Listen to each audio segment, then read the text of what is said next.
V গলা মেক্সি এভাবে margin করে নেওয়ার পরে মার্জিন অনুযায়ী গলাটি কাটিং করতে হবে এবং বডির মাপগুলো আপনার ঠিক আছে মেজারমেন্ট অনুযায়ী নিয়ে এই মেক্সিটি আমাদেরকে ফার্স্ট টাইমে কাটিং করে নিতে হবে।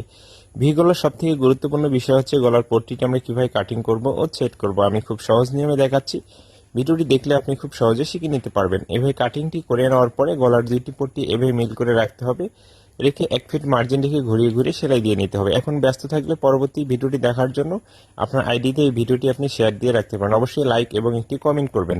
এভাবে উল্টিয়ে নেওয়ার পরে গলার ভিতরের অংশে আমরা একটি চাপ সেলাই দিয়ে নেব। সম্পূর্ণ অংশটি এইভাবে আমাদেরকে সেলাই করে নিয়ে নিতে হবে। দুইটি বডির পার্ট কিন্তু একই নিয়মে তৈরি করতে হবে। এরপরে বডির পার্টটি নিয়ে এখানে কুচির জন্য মার্জিন করে এখান থেকে সম্পূর্ণ অংশটি আমরা সুন্দর করে কুচিটি দিয়ে নেব। কুচিটি দেওয়া কমপ্লিট হয়ে গেলে এরপরে ঠিক আছে গলার যে পট্টিটি আমরা রেডি করেছি এটার সাথে মেপে দেখব এবং মাঝখানে থেকে এখানে থেকে আমরা সেলাইটি শুরু করব।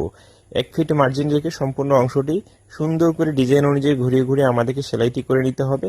আপনি যদি আমার পেজে নতুন হয়ে থাকেন পরবর্তী ভিডিওগুলো দেখার জন্য অবশ্যই পেজটিকে ফলো দিয়ে রাখবেন এবং ভিডিওটি ভালো লাগলে বন্ধুদের মাঝে শেয়ার করবেন।